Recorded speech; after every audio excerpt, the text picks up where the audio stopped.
আমরা ইসলামী আন্দোলন বাংলাদেশের কার্যালয়ে এসেছি। জাতীয় নাগরিক পার্টি এবং ইসলামী আন্দোলন বাংলাদেশের একটি দ্বিদলীয় বৈঠক হয়েছে এবং সেখানে ইসলামী আন্দোলন বাংলাদেশের সম্মানিত আমির পীর সাহেব চরমনাই ওনার উপস্থিতিতে আলোচনা হয়েছে। এই জুলাই গণঅভ্যুত্থানে ইসলামী আন্দোলন বাংলাদেশ স্বতঃস্ফূর্তভাবে প্রত্যক্ষভাবে রাজপথে অংশগ্রহণ করেছে, জনগণের অধিকারের পক্ষে, ফ্যাসিবাদের বিপক্ষে লড়াই করেছে। আমরা কাঁধে কাঁধ মিলিয়ে সেই সময় লড়াই করেছি এবং আমরা মনে করি যে আমাদের লড়াইটা শেষ হয়ে যায়নি। আমাদের যেই জুলাই গণঅভ্যুত্থানের আকাঙ্ক্ষা, প্রত্যাশা এবং নতুন রাজনৈতিক বন্দোবস্ত প্রতিষ্ঠার জন্য যে সংস্কারের পথে আমরা এগোচ্ছি, আমরা মনে করি সেই রাস্তায় আমাদের এখনো সেই ঐক্যের জায়গাটা ধরে রাখতে হবে।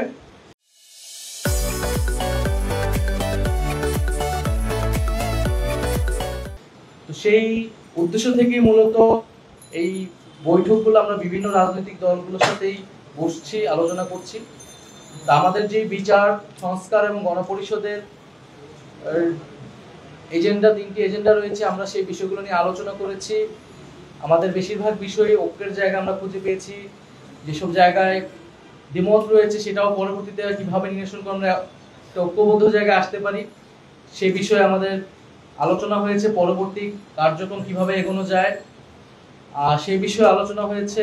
আমি যদি উদাহরণস্বরূপ বলি, সংস্কারের ক্ষেত্রে ইসলামী আন্দোলন বাংলাদেশ সংখ্যানুপাতিক নির্বাচনের কথা বলছে।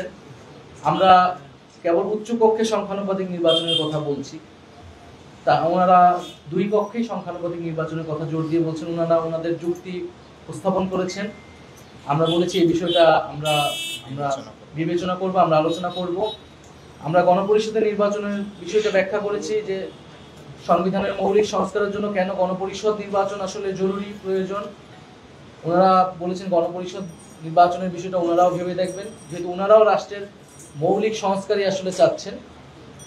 আর এর পাশাপাশি আমাদের যে আওয়ামী লীগের দলগতভাবে আওয়ামী লীগকে বিচারের আওতায় আনা এবং আওয়ামী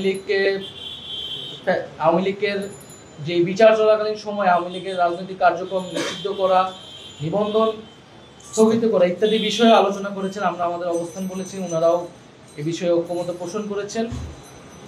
তো আমাদের এই বিষয়গুলো মাত্র আজকে আলোচনা শুরু হয়েছে এবং এটা অব্যাহত থাকবে এবং যদি প্রয়োজন হয় মাঠেও আমরা একসাথে জনগণকে ঐক্যবদ্ধ করব। এবং আমাদের বর্তমান রাজনৈতিক পরিস্থিতিতে যে আমরা দেখছি সারা দেশে এক ধরনের চাঁদাবাজি, লুটপাট এবং জনগণের অধিকার হরণের মতো কাজগুলো আবারও বাংলাদেশের রাজনীতিতে ফেরত আসছে, তার বিরুদ্ধে আমাদের দৃঢ় অবস্থান। আমরা জনগণকে সেই আস্থার জায়গা দিতে চাই যে বাংলাদেশের মানুষ একটি নতুন বাংলাদেশের জন্য, নতুন রাজনৈতিক সংস্কৃতির জন্যই কিন্তু আসলে জুলাই গণঅভ্যুত্থানে রাজপথে নেমে এসেছিল। যদি পুরনো রাজনৈতিক সংস্কৃতি, পুরনো বন্দোবস্তের জন্য কেউ চেষ্টা করে তাহলে বাংলাদেশের জনগণ সেটা মেনে নেবে না এবং জুলাই গণঅভ্যুত্থানের শক্তি হিসেবে, ফ্যাসিবাদ বিরোধী শক্তি হিসেবে আমরাও সেটা মেনে নেব। তো আমরা আশা করি যে আমাদের মধ্যে যে আলোচনা হয়েছে এবং স্থানীয় নির্বাচনের বিষয়ে আলোচনা হয়েছে, এটা জাতীয় নাগরিক পার্টি এর আগেও বলেছে, জনদুর্ভোগ এবং নাগরিক সেবা যে পাচ্ছে না মানুষ, সেটার জন্য জনগণের ভিতরে স্থানীয় নির্বাচনের একটা আকাঙ্ক্ষা তৈরি হয়েছে। ইসলামী আন্দোলন বাংলাদেশও তাই মনে করে। তো সেই বিষয়ে নির্বাচন, এই প্রশাসন, স্থানীয় সরকার নির্বাচনের মাধ্যমে সেই বিষয়টা আসলে সুরাহা করতে পারে বলে আমাদের কাছে মনে হয়েছে।